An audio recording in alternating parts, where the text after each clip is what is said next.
5절입니다. 오늘부터 나누는 말씀은 매우 중요한 말씀입니다. 그래서 여러분들이 영적 전쟁의 자리에 있습니다. 그래서 말씀을 듣지 못하게 하는 것을 끊어내세요. 1절부터 5절까지입니다. 하나님과 주 예수 그리스도의 종 야고보는 흩어져 있는 12지파에게 문안하노라. 내 형제들아, 너희가 여러 가지 시험을 당하거든 온전히 기쁘게 여기라. 이는 너희 믿음의 시련이 인내를 만들어내는 줄 너희가 알미라. 인내를 온전히 이루라. 이는 너희로 온전하고 구비하여 조금도 부족함이 없게 하려 함이라. 너희 중에 누구든지 지혜가 부족하거든 모든 사람에게 후히 주시고 꾸짖지 아니하시는 하나님께 구하라. 그리하면 주시리라. 아멘. 야고보서를 우리가 쭉 살펴가고 있는데 오늘부터는 성령에 의한 삶을 보려고 합니다. 사실 야고보 사도가 지혜가 부족한 사람에게 말하고 있잖아요. 지혜가 부족하거든 하나님께 뭐 하라고요? 구하라고. 그럼 하나님이 주신답니다. 그러면 하나님이 지혜를 어떻게 주실까요? 예, 그렇죠. 성령을 통해 주시는 거예요. 그래서 오늘날은 성령의 시대예요. 그래서 우리가 그 전까지도 매우 중요했지만 사실 우리가 실제적으로 성령의 인도하심을 따라 사는 삶을 우리가 살아가기 위해서 매우 중요한 메시지가 저는 전해진다고 생각해요. 그래서 여러분들이 영적 전쟁이에요. 그러니까 제가 인도네시아 갔을 때 새벽 5시만 되면 동네 모스크에서 뭐 이렇게 아랍어로 뭐라 얘기를 해. 알라는 위대한 신이다. 잠자지 말고 빨리 와라. 그러면서 막 이렇게 스피커로 막 틀어요. 엄청 시끄러워요. 잠이 깰 정도로. 그러니까 제가 첫날은 문화 충격을 받았어요. 그 모스크에서 막 그렇게 소리가 질러지니까 옛날에 시골에서 막 종치는 것처럼. 근데 막 그 30분 동안 막 그렇게 동네가 다 그렇게 하는 거죠. 그러니까 일어나 가지고 제가 뭐 했느냐? 영적 전쟁을 해서 예수의로 물러가라. 떠나라. 거기서 막 그렇게 90%가 모슬림이니까 그렇게 해도 그들은 굉장히 자연스러운 거죠. 그런데 그걸 막 매일 성경 읽으면서 막 예수의 이름을 떠나라고 그러고 하나님 은혜가 필요합니다. 제가 뭡니까? 정신이 막 그냥 혼미해질 것 같습니다. 그러면서 여러분 불경을 계속 듣고 있다 생각해 보세요. 앞에서 그러면 정신이 멍해집니다. 그런 것처럼 그거를 끊어내면서 하나님의 보호하심과 그리고 말씀으로 인해서 내 자신을 채워달라고 그렇게 새벽에 기도했어요. 이틀 기도하고 3일은 피곤하니까 소리가 안 들리더라고요. 그다음에 4일째는 또 들렸고. 그러니까 우리가 하나님 말씀은 진짜 영적 전쟁입니다. 듣고자 하는 자는 들릴 거고요. 듣기를 거부하는 자는 들리지 않을 거고요. 그럼 듣고 안 듣고가 뭐가 문제느냐? 들으면은 깨닫게 되어지고 그 깨닫는 대로 삶을 살아가게 돼요. 그러면 실제로 하나님 경험하게 돼요. 살아계신 하나님을. 근데 듣지 않으면 깨달을 수 없어요. 그리고 깨닫지 못하면 살지 못해요. 그럼 하나님이 실제가 아니에요. 자신은 실제라고 얘기하는데 사실은 하나님이 실제가 아니에요. 그걸 있잖아요. 본인이 실제라고 얘기하지만 믿음의 선진들과 그 다음에 믿음의 리더들과 믿음의 사람들 봤을 때 실제가 아니면 실제가 아닌 겁니다. 그러니까 제가 거기 가서 김정희 목사님이나 그 다음에 신강식 목사님 삶을 보거든요. 그걸 제 삶과 비교해 봐요. 그럼 제가 신앙생활 제대로 하고 있지 않는 게 보여요. 그분들은 이기수 목사님과 여주원 목사님과 같이 다니면서 보는 거예요. 보면 자기 삶과 비교해 봐요. 그럼 자기의 삶이 신앙생활 제대로 하고 있지 않는 게 보이는 거예요. 근데 자기는 잘하고 있는 거로 여겨요. 근데 비교해 봤을 때 아니거든요. 그러니까 우리가 남들과 비교해 보라는 얘기가 아니고 믿음의 선진들, 정말 하나님의 길을 따라가고 있는 사람들과 내 삶을 비교해 봐야죠. 초대교회에 있는 사람들과 비교해 봐야죠. 그럼 거기에 내 삶이 진짜로 신앙인지 아닌지가 드러나게 되면 도전을 받고 회개하고 돌이키면서 그 신앙으로 가려고 애를 쓰는 거죠. 제가 일주일 동안 있으면서 그분들의 삶을 면밀하게 봤어요. 그러면 저도 제가 부족한 부분은 저도 그대로 따라가려고 그렇게 하기도 하고 은혜를 구하고 그렇게 했어요. 그래서 그렇게 가는 부분들이 저에게도 굉장히 큰 도움이 돼요. 그분들이 어떻게 강의하고 있는지, 어떻게 성령의 사역을 하고 있는지, 그런 걸 가까이서 보면서 또 어떤 상황에서 어떻게 대화하는지 이런 걸 보면서 매우 많이 도움이 됐어요, 저에게는. 그래서 이게 저를 위해서도 너무 중요하다는 시간이라는 걸 보게 됐어요. 자, 근데 지금 우리가 야고보서를 살펴가면서요, 우리가 하나님 말씀을 들을 때 우리에게는 하나님 우리에게 듣게 하시게 되는 상황에서 우리가 듣는 것을 포기하지 마시고 예수의 이름으로 듣게 되기를 구하세요. 그리고 듣기를 방해하는 걸 예수의 이름으로 끊으세요. 그건 우리가 해야 될 일입니다. 하나님이 해주시는 게 아니고요. 그래서 우리가 영적인 전쟁이에요. 특별히 저는 이 야고보 사도가 얘기하고 있는 행함은 철저하게 하나님의 주권 안에 사는 삶의 실제를 행함으로 표현하고 있어요. 그 삶을 사는 데 있어서 우리에게는 진짜로 영적 전쟁입니다. 그래서 자, 오늘은 이제 하나님, 야고보 사도가 이제 지혜가 부족하거든 후히 주시고 꾸짖지 아니하신 하나님께 구해라, 그럼 주신다고 그랬는데, 그럼 그 주시는 게 뭐냐면 그게 성령이에요. 성령이 이제 우리에게 뭐가 되시는 거죠? 지혜가 되시는 거예요. 알겠죠? 실천적인, 가장 실천적인. 그래서 사실 공의를 심는 거, 그다음 야고보 사도가 말하는 행함은 다 성령의 인도를 따라서 살아가는 삶의 실제를 얘기를 해요. 그러니까 여기 행함에서 말하고 있는 그 부분들이 윤리적인 부분들이 포함되어 있습니다. 근데 그 윤리가 야고보 사도 얘기하고 있는 행함이 아니에요. 윤리를 포함하고 있지만 야고보 사도가 말하는 행함은 철저하게 하나님의 주권 안에 살아가는 삶의 실제를 얘기합니다. 그게 그 실제를 몇 가지 예를 드는 게 야고보서예요. 그리고 그 실제를 더 다른 예들은 뭐가 있을까를 알기 원한다? 그러면 그 마태복음 5장, 6장, 7장을 보면 돼요. 그게 야고보 사도 얘기하고 있는 행함이에요. 자, 그래서 이제 오늘부터는 이제 성령을 주셔서 성령의 인도를 따라 사는 삶에 대한 부분들을 이제 쭉 한번 살펴보도록 하겠습니다. 저 여러분들이 더 깨닫기를 축복합니다. 자, 첫 번째입니다.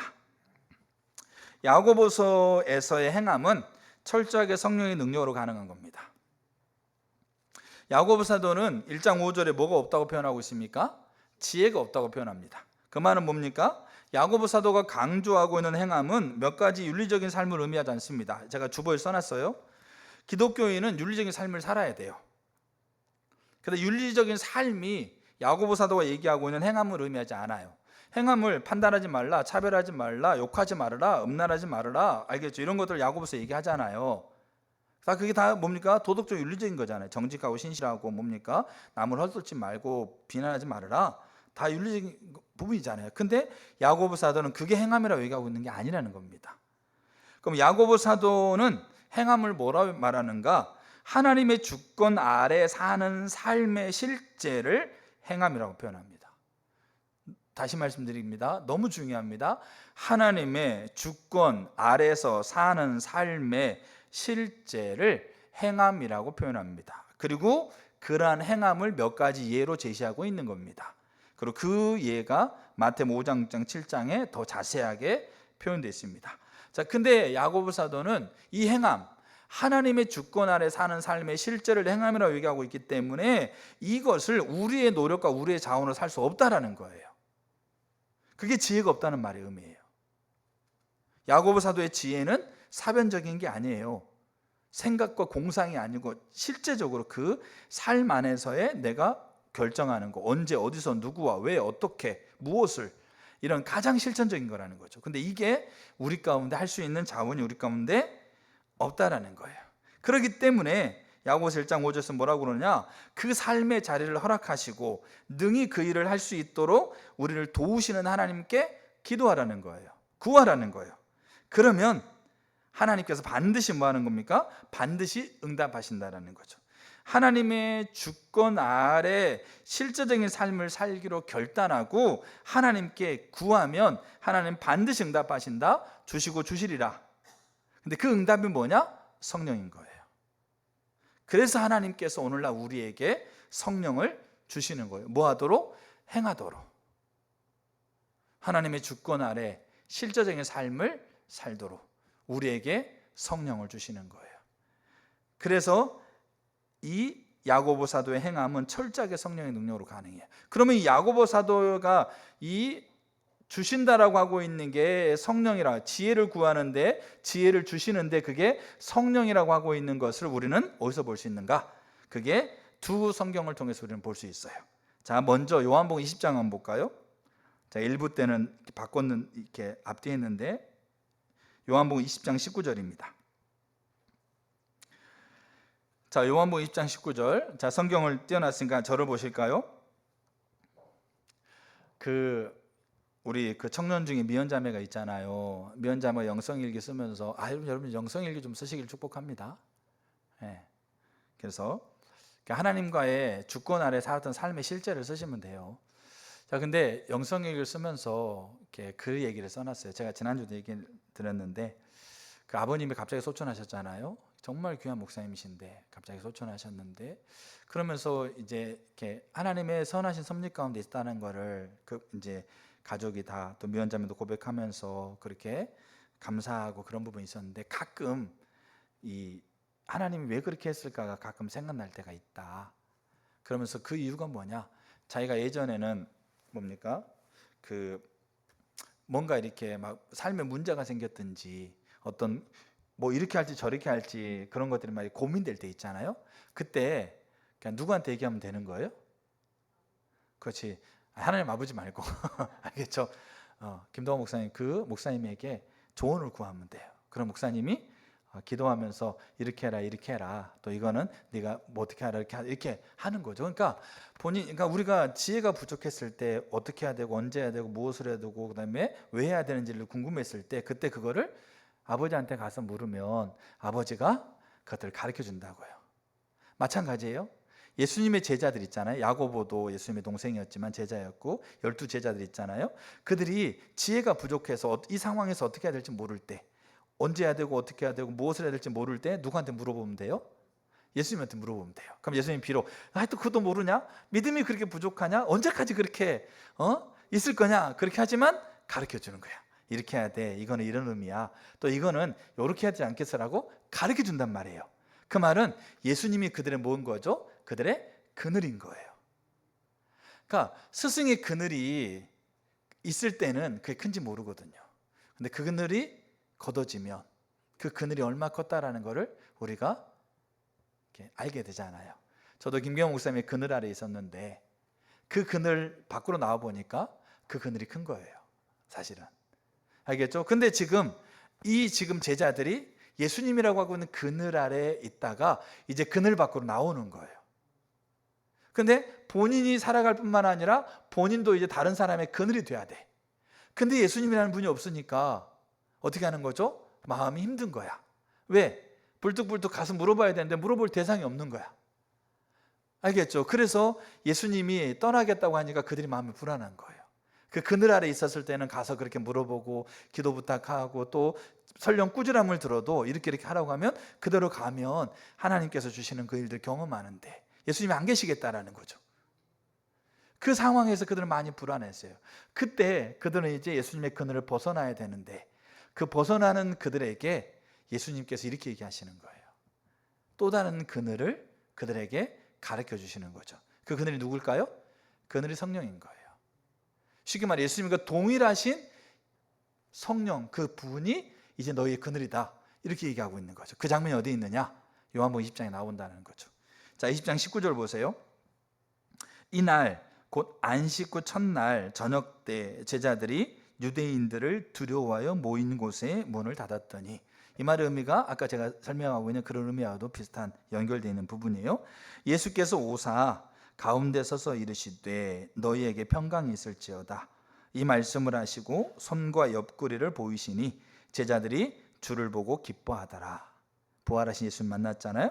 그러면서 이렇게 얘기합니다. 예수께서 또 이르시되 너희에게 평강이 있을지어다, 아버지께서 나를 보내신 것 같이 나도 너희를 보낸다.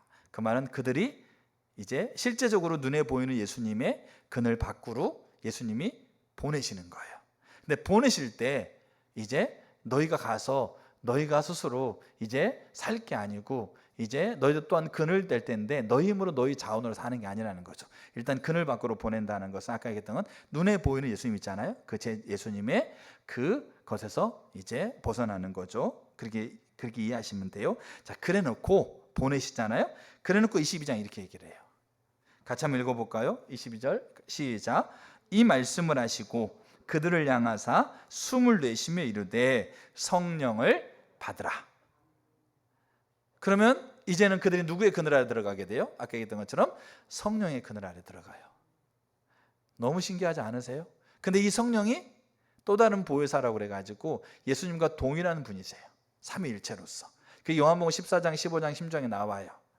내가 다른 보혜사를 보내겠다고 그랬을 때 예수님과 전혀 다 예수님이 사과면 배가 아니고 예수님이 사과인데 또 다른 사과가 오겠다 이런 얘기예요. 이 알로스 헤테로스라는 그 다르단 말을 제가 옛날에 한번 설명을 드렸어요. 자, 그렇게 성령을 받으라 이렇게 돼 있잖아요. 근데 이들이 성령을 진짜 받았느냐 안 받았느냐? 받았어요 안 받았어요? 받았다는 거예요. 그게 사도행전 1장이에요. 자, 예수님이 이제 이때는 부활하신 가장 첫 때예요. 안식 후 첫날이니까 부활하셔서 처음으로 왔던 때고, 예수님이 이제 40일 동안 있은 다음에 승천하실 때 똑같은 얘기를 한 번 더 하세요. 자, 1장 4절 보겠습니다. 사도와 함께 모이사 그들에게 분부하여 이르시되 예루살렘을 떠나지 말고 내게서 들은 바 아버지께서 약속하신 것을 기다리라. 요한은 물로 침례를 베풀었으나 너희는 몇 날이 못되어 성령으로 침례를 받으리라 하셨느니라. 이때는 40일이 지나서 예수님이 승천할 때 같은 얘기를 해주는 거예요. 그러니까 이게 이 지금 사역을 첫 출발하고 있는, 쉽게 말해서 예수님의 그늘을 벗어나서 이제 자기들이 이제 어떻게 해야 돼요? 그때는 눈에 보이잖아요. 알겠죠? 보이니까 그냥 되는데 이제는 예수님이 함께 있다고 해도 보이지 않는 거잖아요. 알겠죠? 그래서 이제 그들이 처음 사역을 시작할 때 예수님이 성령을 받으라, 성령을 주실 거야, 그렇게 한단 말이에요. 자, 그리고 나서 사도행전 2장에 자 한번 볼까요? 사도행전 2장에 우리가 다 알죠? 오순절날 어떻게 되는 겁니까? 그 다락방에서 2장 1절 이렇게 돼 있어요. 오순절날이 이미 이름에 그들이 다 같이 한 곳에 모여 있더니 호련히 하늘로부터 급하고 강한 바람 같은 소리가 있어 그들이 앉은 온 집에 가득했다. 뭐가 임한 거죠? 성령이 임한 거예요. 그래서 그들은 이제 예수님의 보호 아래 있는 것과 똑같은 예수님의 보호 아래 있는 거죠. 뭘 위해서? 그들이 하나님이 예수님을 보냈듯이 예수님이 그들을 보내시는 그 삶의 현장에서, 그럼 그 보내는 자리에서 예수님이 철저하게 뭘 따라 살았겠어요? 성령을 따라서. 나중에 그래서 예수님이 삶과 사역을 보는 게 너무 중요해요. 왜냐하면 예수님도 하나님 보내셨을 때 철저하게 하나님의 그늘 아래 있었거든요. 그 말은 성령의 지혜가 없는, 근데 행해야 되는데 그 성령이 임하셔서 가르치는 대로 열심히 살았단 말이에요. 그러니까 그들이 지금 그 과정을 밟는 거예요. 그래서 그렇구나, 우리가 어떻게 어디로 가야 될지, 어떻게 해야 될지, 무엇을 해야 될지 우리가 모른다. 근데 우리가 몰랐을 때 예수님께 물었는데 예수님 다 가르쳐주고 지혜를 주셨다. 근데 예수님 지금 안 계시는데 우리에게 예수님 보내셨을 때 예수님과 똑같은 성령이 계시는구나. 그래서 그들에게는 그 성령이 그들 가운데 임하는 사건이 그들에게는 너무나 중요한 사건인 거예요. 근데 그 성령이요, 오늘날 예수 믿는 자들에게 임하신 거라는 거죠. 내적으로, 외적으로. 우리가 그것이 이 지금 사도들이, 그들이 지금 성령 안에 있는 그 삶이 그들의 지혜, 그들이 하나님의 주도권 아래 엎드리고 있는 그것을 가능케 하다라는 것을 그들은 명확하게 여기서 보고 있는 거예요. 자, 그리고 이제 그들이 그러면 그렇게 성령의 지혜를 구하면서 그들이 걸어갔던 것을 어디서 볼 수 있느냐? 사도행전을 우리가 보면 1장부터 사도행전 18장 아니다. 28장까지가 사도행전일 겁니다. 매장마다 뭐가 나오는지 아세요? 성령의 나타남과 능력이 나와요. 그 말은 뭐냐면 지혜가 없는 자들에게 성령이, 그들이 지혜를 구했을 때 성령이 그들에게 지혜가 되셔서 그들을 실제적으로 어떤 일들을 하게 하세요. 그리고 그 일들이 결국은 하나님의 주도권 안에 머무는 삶이 되어지고 행함이 되어지는 매 장마다 사도행전은 성령의 도우심으로, 성령의 나타남과 능력으로 그 일을 해가고 있는 게 나와요. 그걸 제가 사도행전을 통해 볼 거예요. 그러니까 우리가 지금 그런 상태에 있다라는 거죠. 성령이 지금 우리 가운데 계시고 우리에게 능력으로 임하시는 성령 가운데 우리가 지금 현재 살아가고 있는 거예요. 그러니까 우리는 뭐 해야 돼요? 우리는 지혜가 부족한 자로서 그 지혜를 구하면 되는 거예요. 자, 그럼 보세요. 자, 그 대표적인 거, 사도행전에서 그 대표적인 것 중에 하나가 사도행전 15장이에요. 자, 사도행전 15장 한번 볼게요. 사도행전 15장 27절. 그리하여 유다와 실라를 보내니 그들도 이 일을 말로 전하리라. 성령과 우리는 이 요긴한 것들 외에는 아무 짐도 너희에게 지우지 아니하는 것이 옳은 줄 알았노니 우상의 제물과 피와 목매어 죽인 것과 음행을 멀리할지니라. 이에 스스로 삼가면 잘 되리라. 평안함을 원하노라 하였더라. 자, 이게 무슨 장면이냐면 사도행전 15장은 예루살렘 교회의 회의입니다. 그리고 이거는 기독교 역사 가운데 매우 중요한 전환점이기도 합니다. 그 전까지는 예수를 믿음으로 구원받는 것과 더불어서 뭐가 강조됐냐면 구약의 모세를 통해서 제시되고 있는 율법을 행하는 게 강조되어 있어요. 근데 이제 베드로 그다음에 바울 같은 이런 분들이 이방인들에게 전도를 하는 거예요.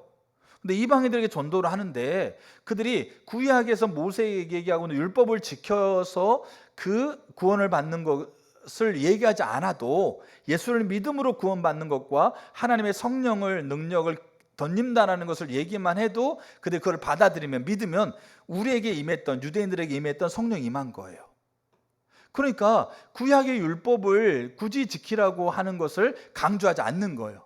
근데 이 예루살렘 교회는 그 당시까지 누구 중심의 교회였어요?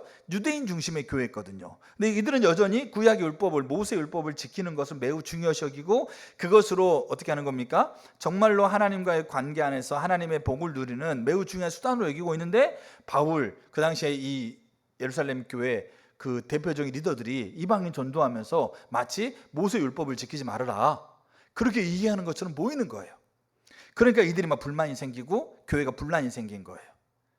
그래가지고 야고보 이 담임 목사님이 교회 전체를 다 모았어요.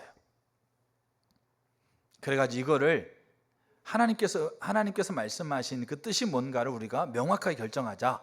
그래가지고 교회 사람 다 모았어요.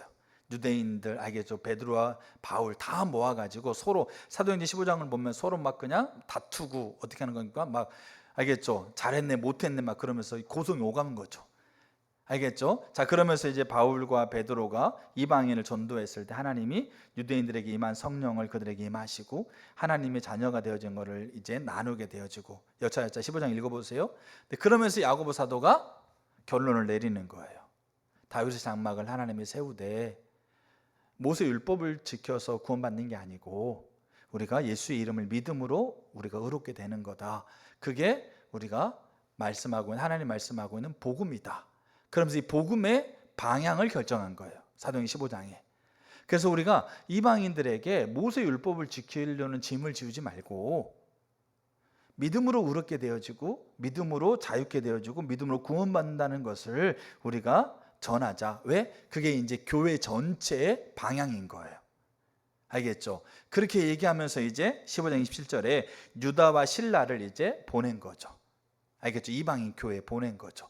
보내면서 믿음으로 의롭게 되는 것으로 그거를 전하되, 근데 모세 율법 그러면 이제 율법은 의미가 없는 거냐?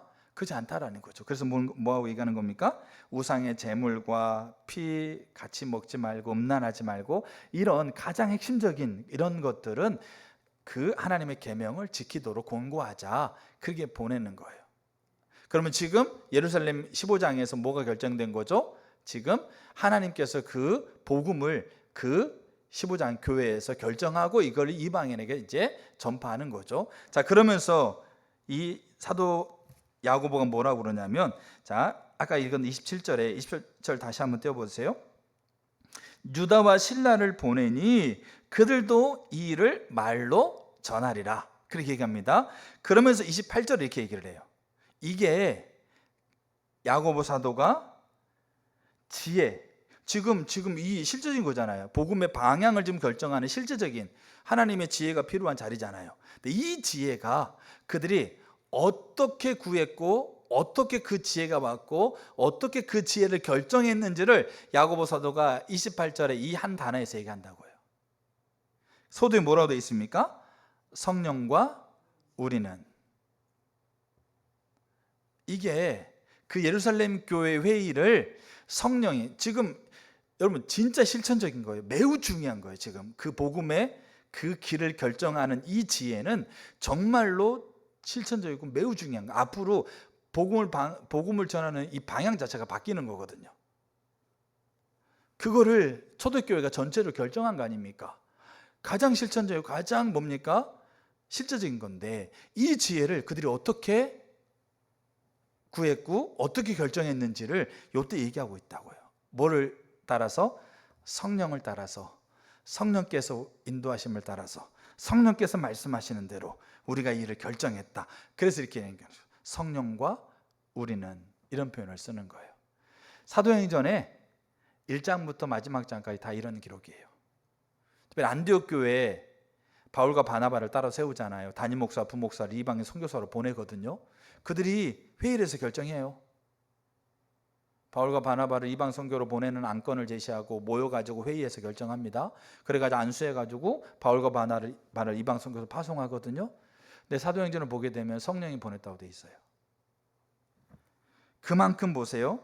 이 사도행전에서, 초대교회에서, 야고보에게서, 알겠죠? 개인이건 교회건 행함, 지혜, 그 지혜를 뭐를 따라갔냐? 성령의 인도, 성령의 주도권, 성령의 이끄심 따라서 그들이 그 인도를 따라서 살아가고 있는 것이 야고보 사도가 말하는 행함이고, 그게 지혜라는 거예요. 그래서 야고보 사도의 행함은 철저하게 성령의 능력, 성령의 인도로 가능한 것이라는 거죠. 그래서 야고보서 1장 5절에 야고보 사도가 말하고 있는 주신다라고 하고 있는 게 뭐다? 성령인 거예요. 그게 저 여러분들에게 깨달아지셔야 돼요. 그래야 우리는 뭐 하게 돼 있어요? 지혜가 부족하니까 우리는 지혜의 근본이신 성령님께 구하게 돼 있는 거죠. 자, 이제 두 번째입니다. 자, 이렇게 성령의 인도를 따라서, 성령의 실제적인 이끄심을 따라서 살아가는 게 야고보 사도가 말하는 행함이에요. 그래서 이 행함이 없는 게 죽은 믿음이에요. 아시겠죠? 그러니까 하나님의 주권 아래 사는 삶의 실제가 행함인데, 그 행함이 없는 게 죽은 믿음을 얘기하는 거죠. 우리가 보세요. 말로는 하나님이 주인이라고 얘기하지 않습니까? 말로는 하나님 주권자라고 얘기하잖아요.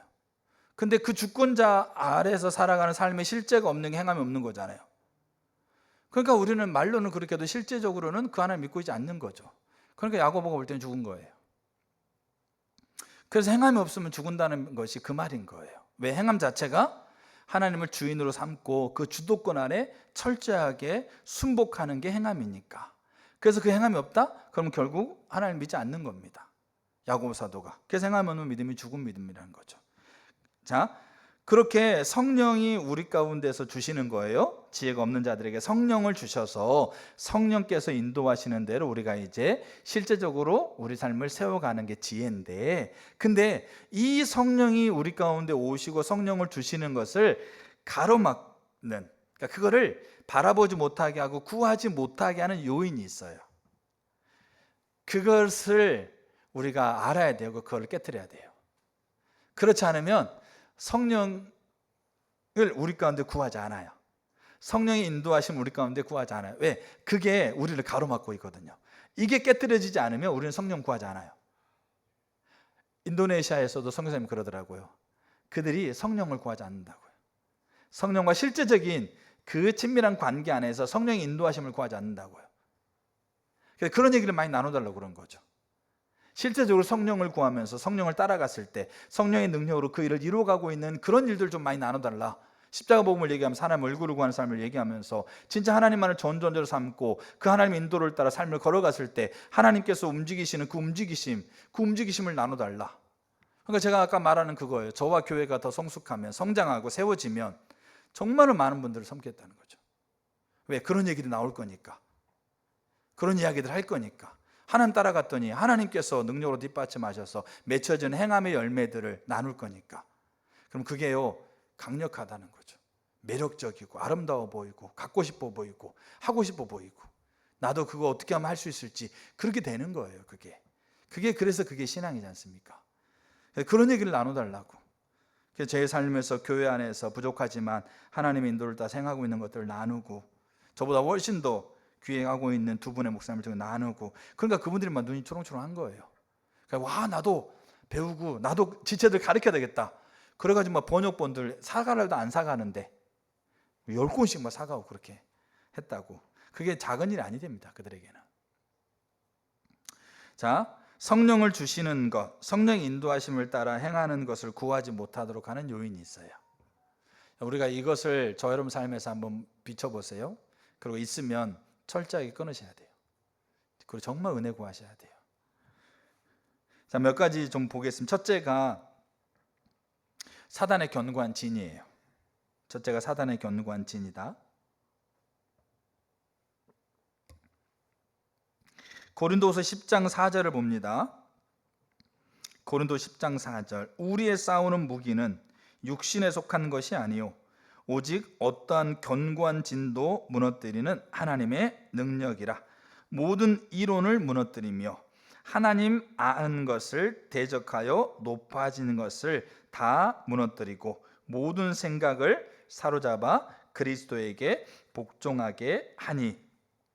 여기 하나님을 아는 것을 대적하여 높아지는 것, 그 다음에 이론, 그 다음에 뭡니까? 그 생각들, 이런 것들을 우리가 사단의 견고한 진이라고 표현해요. 이 견고한 진은 결국 누구를 아는 것을 방해합니까? 하나님 아는 것을 방해합니다. 이 견고한 진을 가지고 있으면 우리는 하나님을, 쉽게 말하면 하나님의 주권 안에 사는 삶의 실제를 가능케 하는 성령을 구할 수가 없어요. 구한다고 생각하는데 실제는 아닌 거예요. 이 견고한 진이 있으면.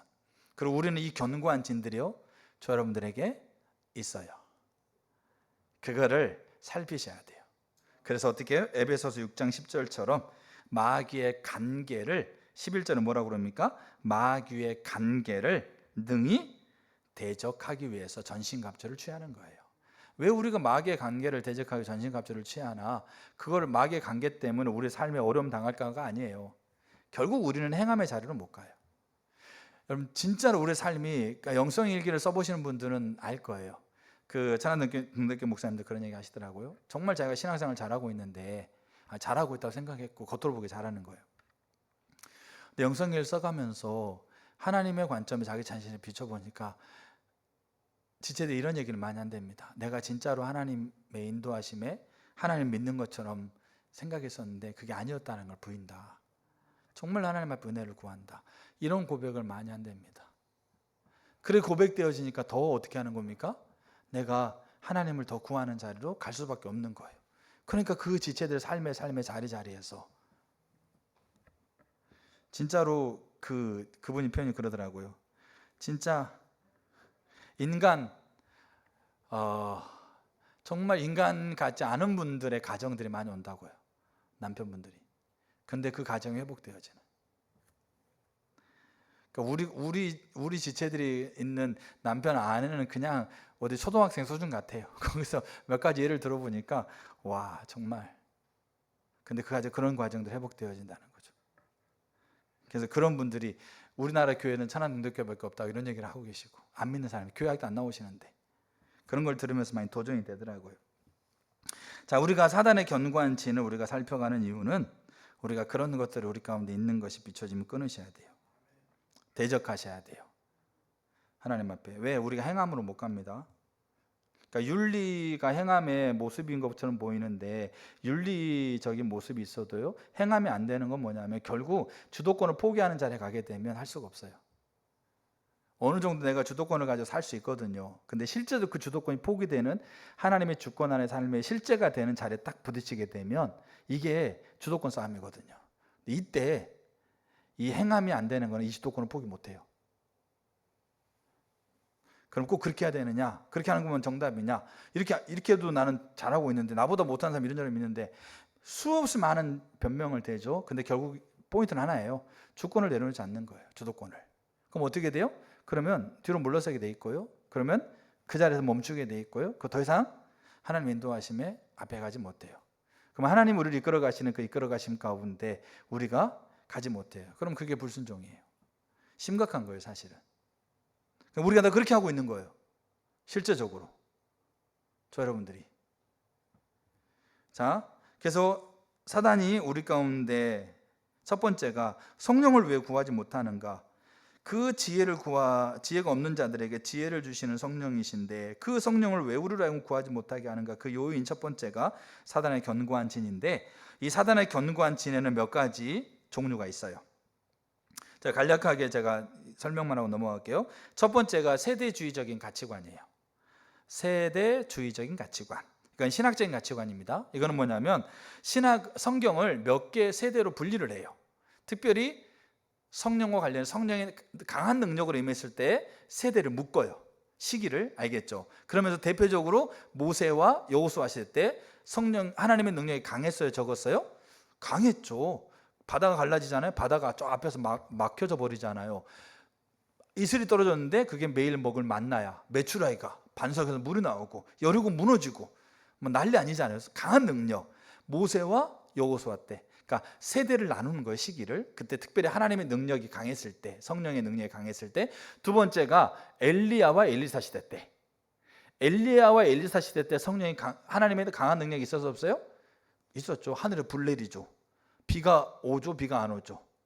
그 다음에 막대기 던지면 그 물이 맑아지죠. 곰이 나와가지고 어떻게 하는 겁니까? 조롱한 사람을 죽이죠. 어마어마한 일들이 벌어지는 거예요. 그 다음에 세 번째, 예수님과 사도들 시대. 그러니까 예수님 시대 때 능력이 있어서 없었어요? 어마어마하죠. 그 다음에 사도들, 베드로, 야고보, 요한, 그 다음에 바울, 이런 사도들 시대에, 사도행전에 여러분 성경을 보니까 사도 바울이 손수건만 갖다가 대놔도 죽은 자가 일어났어요. 베드로가 지나갈 때 그 그늘에만 있어도 사람이 살아났거든요. 얼마나 강한 능력이에요. 그러니까 강한 능력이 일어났던 때 시기를 분류하는 거죠. 그러면서 그 강한 능력에 왜 일어났느냐, 그 강한 능력이 일어났던 의미가 있다. 모세와 여호수아 시대 때는 율법, 모세를 통해서 하나님께서 율법을 주시는데 그 율법이 하나님의 율법인 것을 증명하기 위해서. 알겠죠? 그 다음에 엘리야와 엘리사는 뭐겠어요? 선지자, 하나님의 말씀을 대언하는 선지자들, 이제 하나님께서 이제 그들을 증명하기 위해서. 하나님의 선지자인 거 어떻게 알아요? 말씀하신 대로 하나님의 능력을 이루는 것을 통해서 증명하기 위해서 그 하나님의 강한 능력이 임했다. 그 다음에 예수님과 사도들 때는 하나님께서 주시는 말씀, 예언을 증명하기 위해서. 그 초대교회 이제 예언이, 이제 성경 말씀을 통해서 예언이 다 완성된 거예요. 그러니까 이제는 뭐가 필요 없을까요? 성령의 능력이 필요 없는 거예요. 왜? 그때마다, 그 시대마다 하나님께서 의도하신 목적을 이루기 위해 성령의 능력, 하나님의 능력이 모세, 그 다음에 엘리야, 예수님 시대에 있었는데 이제는 그 일이 다 이루어졌다라는 거죠. 성경을 통해서 이제 하나님 의중과 의도를 다 이루었다라는 거죠. 그래서 초대교회 이후에는 뭐가 이제는 필요 없다? 성령의 능력이 필요 없다라고 하고 있는. 그럼 우리 신앙생활은 뭐냐? 말씀을 읽고 말씀을 따라서 삶을 성실하게 살아가는 게 신앙생활이다. 왜? 이미 다 예언이 다 완성됐으니까. 그게 세대주의예요. 그럼 이 가치관에서 매일매일 우리 가운데 역사하시고 우리 삶에 실제로 주권 아래 머무는 실제의 삶을 살아가기 위해서 지혜가 없는 자가 성령을 구하는 것이 가능하겠어요? 못 가능하겠어요? 못 가능한 거예요. 왜냐하면 그게 그쳤는데. 여러분, 이게 사단의 진이라는 거예요. 세대주의적인 것. 그다음 두 번째, 사단이 우리 가운데 심어놓고 있는 견고한 진이 뭐냐면 유물론적인 메타내러티브예요. 거대 이야기. 무슨 이야기? 유물론적인 이야기. 과학적인 것, 물질주의인 것, 자연주의적인 것, 소비주의적인 것. 그게 무슨 말이냐? 유물론은 뭡니까? 눈에 보이는 것이 전부라는 거예요. 여러분, 천국 지옥 얘기하면 사람들 다 어떻게 합니까? 그거 어떻게 믿어? 눈에 보이도 않는데. 너 죽어봤냐? 이렇게 하는 거죠. 우리 애들이 어떻게 하는 겁니까? 하나님 눈에 안 보이는데 어떻게 하나님 살아 계세요? 그럼 어떻게 합니까? 하나님 살아있으면 어디에 보여보라고? 눈앞에 보여줘 봐달라고. 그게 무슨 말이냐면 그게 유물론이에요. 이게 거대한 이야기인 거예요. 거대한 메타내러티브, 거대한 이야기로서 이 유물론이라고 하고 있는 것 안에서 소비주의, 자연주의, 물질주의 이런 것들이 파생되는 거죠. 눈에 보이는 것, 손에 만져지는 것, 느껴지는 것, 이런 것들이 전부라 여기고 있는. 그러니까 눈에 안 보이는 것은 없는 거예요. 천국 지옥 없는 거죠. 그런 사고를 가지고 있는 이야기, 그게 유물론적인 거대 이야기예요. 근데 이 이야기가 어디에 가득하냐? 우리의 다음 세대들이 가득하다라는 거예요. 근데 저와 여러분도 예외가 아니에요. 눈에 안 보이는 신이나 관념 이런 것이 세상에 있는 것이 아니라 눈에 보이는 물질 세계, 과학 법칙 이런 것들이 이제 진리라고 하고 있는 그 이야기인 거예요. 여러분, 이런 이야기에서 성령님 눈에 보이십니까, 여러분? 성령 눈에 안 보이시죠? 하나님 눈에 보이십니까? 안 보이시죠? 하나님 영이신데 어떻게 눈에 보여요? 눈에 안 보이는 하나님 어떻게 구하겠어요? 눈에 안 보이는 거 없다고 여기는데, 신이나 관념 따위는 없다고 여기는데, 그러니까 구할 수가 없는 거예요. 특별히 우리의 자녀의 세대는 더해요. 그러니까 우리는 아니 눈에 안 보이는 하나님 어떻게 믿으라고요? 그러면 우리가 이렇게 쫄아가지고 뭐라고 말해도 못해. 그렇죠? 그렇네? 그래서 기도해봐. 하나님 좀 이렇게 만나달라고 기도해봐. 이걸로 끝이야. 근데 우리 안에도 이런 가치관이 있다고. 이 세상을 주관하고 있는 게 사단이니까 이 육물론적인 가치관이 있고요. 그러니까 눈에 보이고 만져지고 느껴지는 게 중요하지 않다고 얘기한 게 아닙니다. 매우 신앙에 있어서 핵심적인 부분이에요. 근데 이게 우리 가운데 거대한 세계관 이야기. 그래서 찰스 크래프트라는 사람이 굉장히 세계관에서 저명한 분이시거든요. 우리가 하나님의 역사를 경험하지 못하는 가장 큰 이유는 기도를 적게 해서도 아니고 금식을 하지 않아서가 아니라 세계관 때문이다. 이렇게 얘기할 정도로 이 메타 내러티브라고 하고 있는 거대 이야기, 이게 사단의 진이에요. 저 여러분 가운데 이 부분이 있으면 우리는 결국 뭐 할 수 없는 거죠? 지혜가 없는 우리가 지혜를 구하는 자리로 가는 게 안 되고 있다는 거죠. 그러면 하나님의 주도권 안에 살아가는 삶의 실제가 안 되고 있다는 거고, 그럼 우리는 행함이 안 되고 있다는 거죠. 몇 가지 외부적으로 몇 가지 종교적인 행위하고 있고 윤리적인 모습 되고 있어도 실제는 우리가 행함이 안 되고 있다고 하는 거예요. 자, 세 번째, 그러니까 사단의 견고한 진 중에 하나가 이신론이 있어요. 이신론. 그러니까 이신론은 뭐냐면 그러니까 이거는 뭡니까? 기독교 이단입니다. 하나님이 세상을 창조하는 것을 인정해요.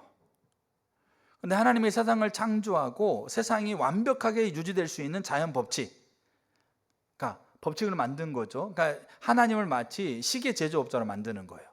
그러니까 스위스에 굉장히 뭐 이렇게 롤 땡땡하는 시계 있는 거 있잖아요. 뭐 하나에 뭐 몇 억짜리는 시계. 여러분 그 건전지 없이 돌아가는 거 아세요? 그런 시계 안 차보셨죠? 저도 가짜로 차봤는데 속에서 막 볼이 돌아가요. 그래서 이렇게 하면 볼이 윙 돌아가가지고 건전지 없이 가요.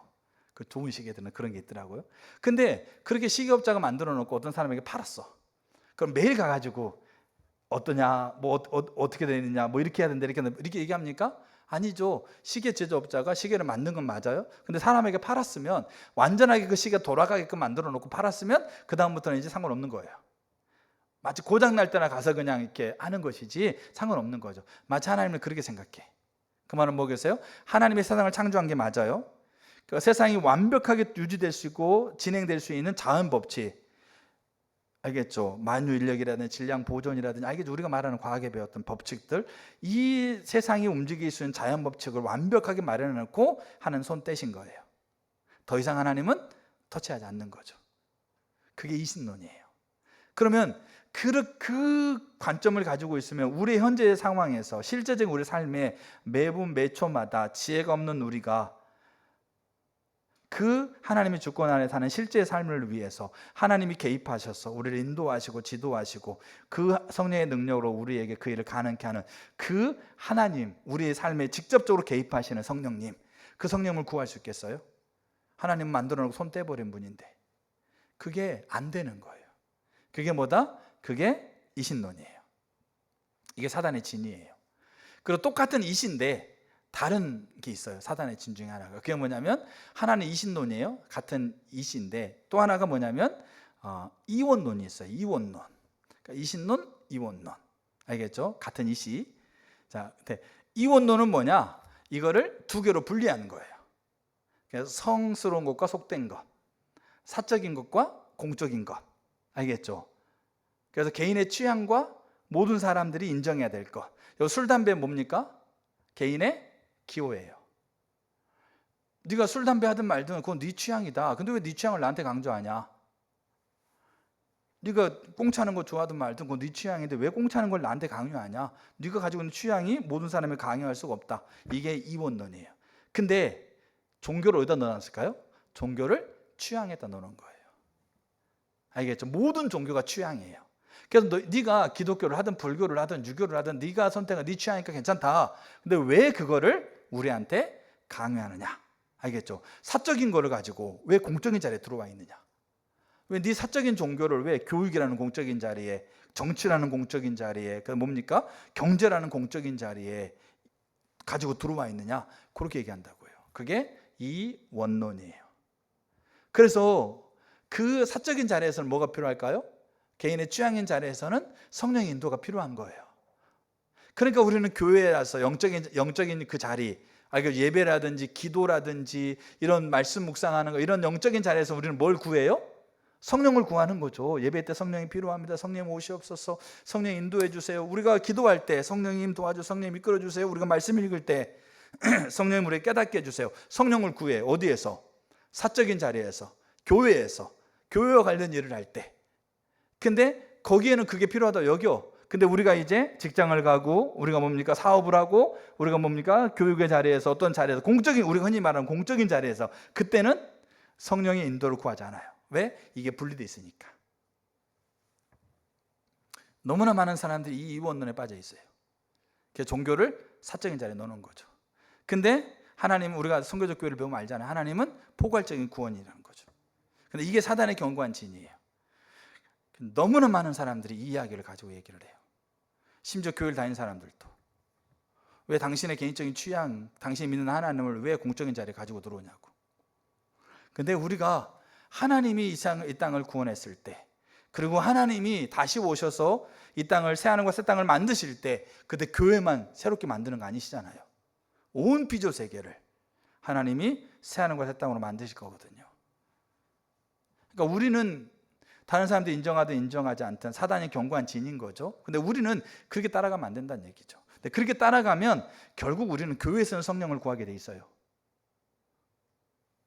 그러나 직장이든 뭡니까? 사업이든, 알겠죠? 어떤 우리가 흔히 말하는 공적인 자리로 말하고 있는 그런 자리에 가서는 우리는 성령의 주도권 아래서 실제적인 삶을 살기 위해서 지혜가 없는 내가 그 지혜 근원 대신 성령을 구하고 있는, 지금은 성령의 시대니까 그게 안 된다는 얘기예요. 그게 진이에요. 결국 이 진은 누구를 아는 걸 방해합니까? 하나님 아는 걸 방해해요. 이게 사단의 견고한 진이에요. 우리가 이걸 잘 돌아보셔야 돼. 자, 그 다음에 큰 두 번째. 자, 이게 사단의 견고한 진이고요. 큰 두 번째가 뭐냐? 우리가 왜 성령을 구하지 않느냐? 여기 야고보 사도는 성령을 구하라고 그런 거랑 마찬가지인데 왜 구하지 않느냐? 두 번째가 거짓 신앙 체계 때문에 그래요. 거짓 신앙 체계. 거짓 신앙 체계는 세 가지 꼭지점이 있습니다. 율법주의, 기복주의, 인본주의. 율법주의는 뭐냐? 내가 했던 행동을 근거해서 하나님께 나가는 거예요. 내가 하나님께 뭔가 잘했으면 하나님께 당당하게 나아가서 하나님 달라고 하는데, 내가 좀 못했으면 나가는 게 조금 이렇게 부끄러운 거예요. 이게 하나님을 의지하는 게 아니고 내가 했던 행위를 의지하는 게 율법주의예요. 기복주의, 복을 구하는 거. 여러분 성경에 에베소 1장 3절에 하늘에 속한 모든 신령한 복을 우리에게 주셨다고 그랬거든요. 복을 구하는 게 기복주의가 아닙니다. 왜? 하나님은 복이고 복 근원이시니까. 그 복을 구하는 건 하나님 우리 가운데 말씀하신 당연한 거예요. 근데 기복주의는 뭐냐? 내가 있어야 될 것, 내가 필요한 것을 위해서 하나님을 수단 삼는 거예요. 알겠죠? 그 하나님이 능력이 있으니까 내가 지금 이거 필요해. 그 하나님이 아니라 내가 이거 필요해. 근데 이거 누가 가지고 있어요? 하나님이 가지고 있어. 그러니까 달라고 하는 거예요. 하나님 상관없어. 주기만 하면 돼. 그게 기복신앙이에요. 복을 구하는 게 기복신앙 아니에요. 인본주의. 인본주의는 뭐겠어요? 내 생각과 내 방법과 내 자원을 가지고 결정해서 가는 게 인본주의예요. 세 꼭지점을 갖는데 그게 기복신앙입니다. 근데요, 여기 야고보서 1장 5절 있잖아요. 야고보서 1장 5절이 정확하게 이 기복신앙을 정면으로 깨트리는 거예요. 자, 한번 볼까요? 1장 5절에 첫 번째, 너희가 뭐가 부족하다고 그랬어요? 너희가 지혜가 부족하거든. 그 말은 뭐예요? 우리가 하나님 앞에 나아갈 수 있는 근거가 있다 없다? 없다라는 거예요. 나와 세상이 없어요. 자원이 없어요. 율법주의는 내가 했던 걸 근거해서 나가는데, 야고보는 뭐라고 그래요? 우리는 가지고 나갈 게 없고 알 것도 없고 뭡니까? 지혜 자체가 없다. 부족하다는 말 아예 없다는 말이라고 제가 나눴잖아요. 아예 없다. 그러니까 율법주의로 완전하게 반박하는 거예요. 그 다음에 여기 후히 주신다는 말은 제가 그때 뭐로 나눴어요? 우리에게 팀 켈러 목사님 이걸 이렇게 얘기하잖아요. 수종 두는 기쁨. 우리가 이 자리가 하나님의 수종을 줄 수 있는 그 우리에게 특권으로 주는 자리다. 근데 우리가 하나님만을 목적하지 않으면 그게 이해가 되겠어요? 내가 지금 어려운 환경이 하나님, 여기 야고보서는 이 흩어져 있는 시험의 자리인데 그 자리가 어려운 자리잖아요. 근데 그 어려운 자리가 하나님을 수단 삼아서 내가 원하는 것을, 내가 목적하는 것을 이루기를 원하는 기복신앙을 가지고 있는 사람한테는 이 자리가 말이 안 되는 자리잖아요. 하나님인데 왜 이런 어려움이 있어요? 하나님인데 왜 나한테 건강이든 물질이든 뭐 자녀든 왜 나한테 어려움이 있어요? 왜 하나님은 그걸 나한테 주시는 분으로 여기고 있는데? 근데 후히 주시는 것은 그 자리가 하나님께서 하나님의 일을 드러낼 수 있는 그 특권을 우리에게 준 자리다. 근데 이게 하나님만을 목적하지 않으면 이게 불가능한 겁니다. 이 이해를 갖는다는 게. 그러니까 후히 준다라는 말 자체가 하나님만을 목적 삼는, 하나님을 수단 삼는 게 아니고 하나님만을 목적 삼는 거기 때문에 기복 시간을 완전하게 깨뜨리는 거예요. 그 다음에 꾸짖지 아니하시는 건 뭐예요? 우리에게 능히 그를 감당할 수 있도록. 왜 그건 못해? 너 이거 안 되니까 너 안 돼. 너 이것도 못하냐? 너 그만해. 이렇게 하는 게 아니고, 꾸짖지 않는다는 말은 뭐겠어요? 그 일을 할 수 있도록 가르쳐 주시고, 그다음에 이끌어 주시고, 능력을 주시고, 그런 분인 거예요. 능히 그 일을 할 수 있도록. 근데 우리가 뭘 하는 겁니까? 내 방법으로, 내 자원으로, 내 목적으로 하려고 하는 것은 그게 이 꾸짖지 아니하시는 것과 정면적으로 반대되는 거죠. 그러니까 인본주의를 정면적으로 깨뜨리는 거예요. 야고보서 1장 5절의 기도가 거짓신앙을 깨뜨리는 기도입니다. 그 실제적으로 거짓신앙이 아닌 자리에서 이 기도가 실제로 되어지는 거고요. 그래서 거짓신앙은 결국 우리를 하여금 어떻게 하는 겁니까? 성령을 주셔서 성령의 인도를 따라 우리가 삶을 살아가게 하는 것을 하지 못하도록 해요. 자, 세 번째. 5개까지 있어요. 이제 금방 하고 마칠게요. 세 번째가 뭐냐? 성령의 인도는, 그러니까 성령을 이렇게 구하고 성령의 인도를 따라 삶을 살아가는 거 있잖아요. 성령의 인도는 영적으로 성숙한 이들에게만 가능하다는 게 있어요. 은사에 대해서 이런 예를 갖고 있거든요. 그러니까 은사가 나타난 사람의 삶이 조금 뭔가 문제가 있으면 우리는 어떻게 하는 겁니까? 굉장히 실망해요. 낙담하기도 해요. 근데 은사도 나중에 보면 좋겠지만, 은사가 영적인 성숙의 척도가 아닙니다. 은사가 하나님의 신임의 척도도 아니고 노력한 대가로 받는 것도 아니에요. 그래서 방언 은사는 금방 받고, 뭐 사람을 고치는, 뭐 치유하는 은사는 뭔가 뭐 열심히 해야지 받는 것처럼, 그거 아닙니다. 그러니까 우리가 그런 일을 가지고 있으면 우리는 사람을 고치는 그 성령의 나타나심을 구할 수가 없어요. 왜? 내가 지금 방언도 받을랑 말까 한데, 방언은 가장 기본적인 은사라고 생각하고, 죽은 자를 살리는 은사 저쪽에 있는데 나는 지금 여기에서 받을랑 말랑 하는데 내가 감히 어떻게 사람을 살리는 이 은사를 구한다고, 하나님이 기도를 할 수 있다고요? 우리 그렇게 생각하거든요. 근데 그게 아니라는 거예요. 근데 성령의 인도를 따라가는 것도 뭐 하는 겁니까? 이 영적인 성숙 이들에게만 가능하다. 그 영적인 성숙은 매우 중요합니다. 하나님의 뜻을 분별하는 분별력을 갖게 하니까 중요한 거예요. 근데 그 것 자체가 영적인 성숙한 이들에게만 가능하다고 하고는 생각이죠. 그러니까 요한복음 10장에 보게 되면 내 양은 누구의 음성을 듣습니까? 목자인 예수님의 음성을 듣습니다. 그럼 여기서 말하는 양은 성숙한 양들만 얘기할까요? 무리 안에 있는 무리 안에 있는 모든 양을 얘기할까요? 어떻게 생각하세요? 모든 양을 얘기를 해요. 알겠죠? 목자가 그 양 우리 있잖아요. 우리에 집어놓은 모든 양들. 거기에는 조금 이렇게 나은 양도 있겠죠. 근데 예수님은 내 양은 내 음성을 듣는다. 그리고 또 뭐라고 얘기하면, 나중에 성경을 찾아보세요. 나중에 다른 이들도 데리고 와서 이 물에 넣어야 되겠다. 그럼 내가 그들을 인도하겠다. 그렇게 얘기를 해요. 그 말은 있으면 뭐냐면, 영적인 성숙한 사람만 가능한 게 아니고 모두가 다, 하나님의 자녀인 모두는 다 하나님의 음성, 쉽게 말해서 성령을 구하고 성령을 따라갈 수 있는 자들이란 얘기예요. 그 성숙은 아까 얘기했던 것처럼 그 하나님의 인도하심을 분별하려면 성숙해야죠. 그러니까 따라가고 듣는 것가 아니라 그 들었을 때 그걸 분별하고 그것을 더 이렇게 대가를 집어러 걸어가는 그런 과정에서의 성숙이 필요한 거예요. 자, 네 번째가 뭐냐면, 우리가 성경에서 우리가 성령을 따라가지 못하는 네 번째가 세상 사랑이에요.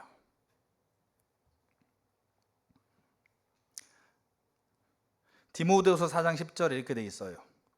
대만은 이 세상을 사랑하여 나를 버리고 데살로니가로 갔다. 여기 데마가 이 세상을 사랑했다라는 것을 현재형으로 표현해요. 지금도 세상을 사랑하고 있다. 그래서 결국 바울을 버렸다. 바울 자신을 배반했다고 얘기하는 게 아니에요. 바울이 제시하고 있는 하나님의 길을 벗어날 수밖에 없어요. 뭐가? 지금 세상을 사랑하고 있으면. 그래서 요한일서 2장에 누구든지 세상을 사랑하면 하나님의 사랑이 그 안에 있지 않아요.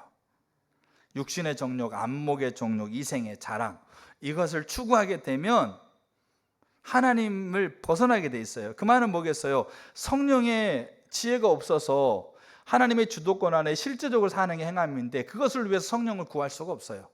세상을 사랑하면. 그래서 보세요. 여리고를 무너뜨렸을 때 하나님이 여리고에 있는 걸 취하지 말라고 그랬잖아요. 근데 아간이 취하잖아요. 왜 그랬을까요? 세상 사랑이에요. 그 자리에서 보세요. 그 자리에서 그 외투라든지 금을 본 거 아닙니까? 안목의 정욕, 육신의 정욕으로 보는 거잖아요. 근데 그것에 사랑하는 마음이 있으니까 하나님 앞에 구하지 않는 거죠. 하나님, 제가 이걸 봤는데 제 마음이 끌립니다. 제가 어떻게 해야 될까요? 하나님 저를 인도해 주세요. 물론 이미 하나님 말씀하셨음에도 불구하고 그때 하나님 앞에 은혜를 구하고 기도했을 거 아니에요. 하나님, 제가 이걸 어떻게, 보이고 있는 것들 제가 어떻게 해결할까요? 어떻게 처리할까요? 주님, 저에게 은혜를 주세요라고 기도했을 거 아닙니까? 근데 그걸 못했다고요. 왜 못했을까요? 세상 사랑이 그걸 못하게 만드는 거예요. 여러분, 우리에게 육신의 정욕, 육신의 본성으로 나와 있는 먹고 자고 입고 편하려고 하고 있는 정욕, 알겠죠? 돈, 명예, 그 다음에 성적인 부분들, 이런 것들이 우리 가운데 있으면 절대 우리가 하나님의 길을 구할 수 없어요. 안목, 눈에 보이는 거.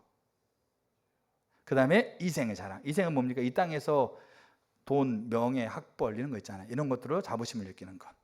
그러면 우리는 진짜로 하나님의 지혜를 구하는 게 안 되게 돼 있어요. 아간이 안 되는 거예요.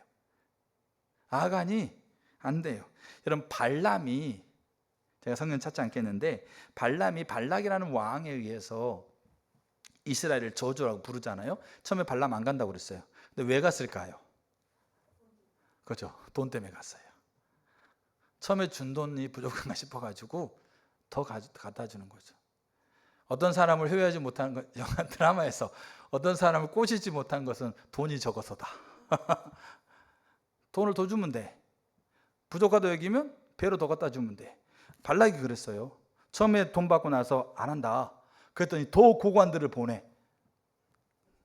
그래가지고 거절하다가 그게 있으니까 하나님 앞에 지혜를 구할 수가 없는 거죠. 그래서 가요. 근데 갔는데 하나님이 저주하지 말라고 그러잖아요. 그러니까 미안해가지고 한 가지 계책을 가르쳐줘요. 발람한테. 그게 발람의 꾀예요. 그게 뭐냐? 이스라엘이 가는 곳에 이방 여인들, 그 주변에 이방 여인들 돌아. 그 이방 여인들로 하여금 이스라엘 남자들을 초대하게 해라. 그 집으로, 그 마을로. 그 마을에서 하고 있는 행사, 축제에 참여하게 해라. 근데 그 축제가 뭐냐? 바알이나 아사라에게 제사 지내는 거예요. 근데 그 제사 지낼 때 음란한 행위를 같이 했거든요. 그 남자들을 데리고 와서 그 이방 여인들이 그 마을에 초대해가지고 잔치에서 어떻게 하는 겁니까? 바알과 아사라에게 제사 지내는 거죠. 근데 거기에서 막 공개적으로 그 음란한 행위를 하는 거죠. 그게 이스라엘 백성들이, 그 남자들이 육신의 정욕에 빠져가지고, 그게 발람의 꾀예요. 완전하게 무너져 버려요. 이스라엘이. 심각합니다. 거기에서 그들이 지혜를 구하고, 거기에서 그들이 하나님의 주도권 안에 삶의 실제로 세워주는 행함을 구하기 위해서 성령을 구하는 거, 머리로는 1000번 만번 해도 안 되는 겁니다. 오늘날에는 그거 아닐까요? 오늘날에는 수없이 많은 육신의 정욕과 안목의 정욕과 이생의 자랑으로 그냥 아주 천지가 덮여 있잖아요. 우리가 그거를 사랑하게 되면 우리는 사도 야고보가 얘기하고 있는 행함을 실제적으로 구하는 자리에 갈 수가 없어요. 세상 사랑이 그거를 못하게끔 가로막아요. 마지막입니다. 마지막 5번째. 그게 은밀한 죄입니다. 이사야 59장 1절을 보게 되면, 여호와의 손이 짧아 구원하지 못함도 아니요 귀가 둔하여 듣지 못하심도 아니라 오직 너희 죄악이 너희와 너희 하나님 사이를 갈라 놓았고 너희 죄가 그의 얼굴을 가리어서 너희에게서 듣지 않으시게 함이라. 신명기 31장 18절 그들이 돌이켜 다른 신을 쫓는 이 모든 악행을 인하여 내가 그때 반드시 내 얼굴을 숨기리라. 예레미야 5장 25절 너희 허물이 이러한 일들을 물리쳤고 너희의 죄가 너희에게 오는 좋은 것을 막았느니라. 마치 하나님이 안 주신 것처럼 여겨지시죠? 근데요, 우리가 구하지 않아서 그래요.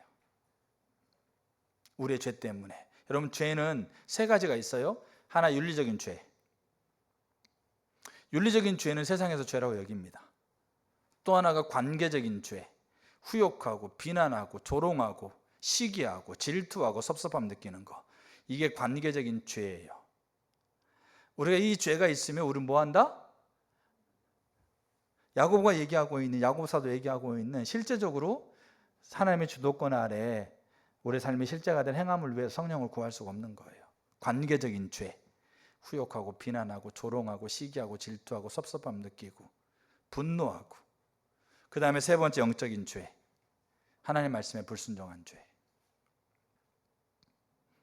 하나님 말씀을 멸시한 죄, 하나님이 목이 터져라 외쳐도 그 말씀을 수많은 얘기로 변명하면서 그 말씀에 반응하려고 하지 않는 죄, 그게 영적인 죄예요. 근데요, 성경은 윤리적인 죄만을 죄로 여기지 않아요. 성경은 관계적인 죄도 윤리적인 죄 못지않게, 영적인 죄도 윤리적인 죄 못지않게 성경은 중요하게 다뤄요. 그 성경에서 말하는 죄의 처벌은 딱 한 가지예요. 뭔지 아세요? 사형이에요. 그래서 하나님 그렇게 얘기하는 거죠. 너희와 하나님 사이를 갈라버렸다. 내 얼굴을 숨기도록 만들어버렸다. 좋은 것이 너희가 오는 걸 막아버렸다. 왜? 이게 분리되어 버리니까 그래요. 오늘날은 그렇지 않을까요? 이미 예수님의 십자가로 우리 모든 죄가 다 용서되었으니까, 우리는 어떤 죄를 지어도 이 십자가로 용서되었으니까 우리는 괜찮을까요? 아닙니다. 우리와 하나님 사이를 분리시키는 거예요. 그래서 오늘날 구원받은 자녀라 할지라도 죄가 있으면 하나님의 생명을 누리지 못해요. 그리고 죄가 있으면 결국 뭐 하지 못하는 거죠? 그 하나님의 주권 안에 실제적으로 머무는 삶으로 행함을 위해서 하나님께 구하는 것이 삶에서 안 되는 거예요. 야고보가 얘기하고 있는 지혜가 부족하거든 후히 주시고 꾸짖지 아니하신 하나님께 구하라. 이게 안 되는 거예요. 이게. 그러니까 주시는 게 안 돼요. 여러분, 진짜 우리가 심각합니다. 신앙은 실제인데 외국에서도 그 신앙이 실제인 걸 나눴을 때 사람이 결단을 하고 막 뭡니까? 도전을 받고 교회 가서 가르쳐야겠다는 그런 얘기를 하는데, 그들이 못 살아서가 아니고요. 그렇다고 한다면 오늘날 우리 가운데서도 신앙은 실제잖아요. 우리 안에 나오고 있는 그 신앙의 실제가 그들에게 뭐가 되는 거? 도전이 되는 거지 않습니까? 야, 저렇구나. 그러니까 뭔가 막 그냥 막 죽은 자가 벌떡벌떡 일어나는 뭐 거대한 것만 아니더라도 그냥 관계 안에서 저 사람 나를 막 그냥 조롱하고 있는데 내가 그 사람을 뭡니까? 축복하고 그 사람을 정말 사랑으로 대하는 거, 이 하나만 하더라도. 근데 이게 우리 힘은 안 되는 거지 않습니까? 그러니까 그 지혜가 부족하니까 주권 안에 실제적으로 서는 행함을 위해서 절박하게 하나님 앞에 기도하고, 그게 결국 성령을 구하는 거고, 그 성령의 인도로 살아가려고 하나님께 구하면 주시면, 그리고 그 능력으로 가능해지는 거니까. 근데 이러하게 가로막혀져 있는 것 안에서는 우리가 그 삶이 안 되는 거예요, 근원적으로. 그래서 오늘은 우리가 그거를 좀 살폈어요. 그래서 저 여러분들이 진짜로 하나님께서 이 삶으로 우리를 초청하고 계세요. 그게 행함이고 그게 공의를 심는 거예요. 그런 자들에게 공의를 빛처럼 맞게 돼 있어요. 그럼 뿌리가 더 깊어지고요, 줄기가 나게 되어지고요, 그 다음에 잎사귀가 나게 되어 열매가 맺혀지고요, 그 열매가 또 떨어져서 또 다른 나무를 만들어내는, 이게 여러분 있잖아요, 우리가 가지고 있는 생각으로 판단할 수 없어요. 핫게스를 보더라도 이전 영광보다 더 큰 영광이 임했거든요. 근데 솔로몬이 지었던 성전과는 비교할 수 없이 초라했어요. 근데 하나님은 더 큰 영광을 함께 하겠다고 얘기를 해요. 그러니까 우리의 눈으로 판단할 수 있는 게 아니고 우리의 눈으로 재단할 수 있는 게 아니에요. 그거는 하나님 앞에 가서 하나님께서 분명하게 물어보시면 돼요. 근데 명확한 사실은 하나님이 그 일을 지금도 하신다는 거예요. 그럼 우리는 우리 안에 이 가로막혀져 있는 요인들이 있는지를 돌아보세요. 그리고 있으면 돌이키셔야 돼요. 왜냐하면 세월이 너무 아깝거든요. 시간이, 흘러가는 시간이. 지금 여기 계신 분들 중에 뭐 60년, 100년 안에 여기 계실 분들이 몇 명 안 계시잖아요. 저도 마찬가지고요. 시간이 너무 아깝고요. 이 땅에서 우리가 하늘의 보화를 쌓아야 돼요. 이 땅에 하나님의 동참했던 것이 저 영원한 나라에서 우리가 살아갈 그 자원이 되는 거예요. 그래서 저와 여러분들이 진짜 하나님 앞에 삶을 좀 돌아보시고 이런 요인들을 내 삶에 있는지를 좀 비춰보시고 있으면 은혜를 구하시는 시간 되시면 좋겠습니다. 기도하겠습니다.